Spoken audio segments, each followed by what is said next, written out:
Okay, in this video, I'm going to talk to you about this DIY1 menu item here. What I want to do is this DIY1 menu item has some really cool features on it to manage your tabs a lot quicker and easier and to show and hide things. So you can see there's a lot more tabs on here than I have showing down here. We have silent tabs that do things. We have a transaction generator. And I can either open up these tabs one at a time over here. I can come down here and click on one that's hidden. It'll say, hey, this is currently hidden, or actually it didn't. It just opened it up. Let's hide that sheet again. But I have some really cool tools up here on this DIY menu, but to access them, you have to give authorization. Now, up until this point, you can see this entire spreadsheet has been working without any special authorization. There's no connections back to Zap accounting software.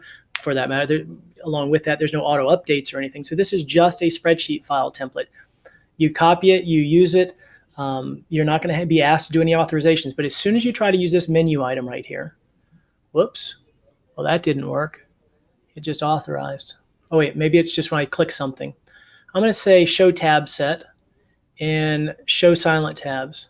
There's the authorization. Okay, so we're in the right spot. So the first time you try to use these menu items, it's going to say authorization required. Click continue. And this is going to, should be terrifying to some, but others, they get it. They've already used this a lot. What this basically says is Zap Part A wants to view and manage your Google Drive and Docs, see and edit and create, delete your spreadsheets in Google Drive, view and manage your forms, display and run third-party content, and your options are to allow or cancel. Now, we're not doing anything actually from our scripting, but what they're warning you of is that people that you grant this to could do all that. And I'll explain a little more later, but I'm going to click allow here, and it allowed it. Okay, now what it did or didn't do, sometimes it actually executes the function that you asked it to during the authorization process, and sometimes it doesn't. It actually did. So what it did was it showed, I have the silent tab starting with an underscore. So basically I have a script that runs, and it says, hey, if the tab name starts with an underscore, show it. So once I've authorized this once, that's all it'll take. It'll work. You don't need to authorize it a second time. So that's a one-time setup. So say I want to hide the silent tabs. I'm going to do this right here. Okay. And it just hit all the tabs.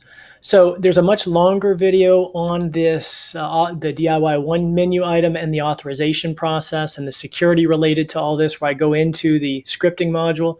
If you have concerns or interest or want to understand more about that, find that video and check it out. It should explain everything about the authorization process, why it's there, what's going on, and I tell you what to be careful of if and when you're getting spreadsheets from the public, what to look for to make sure that that they're not passing your data back.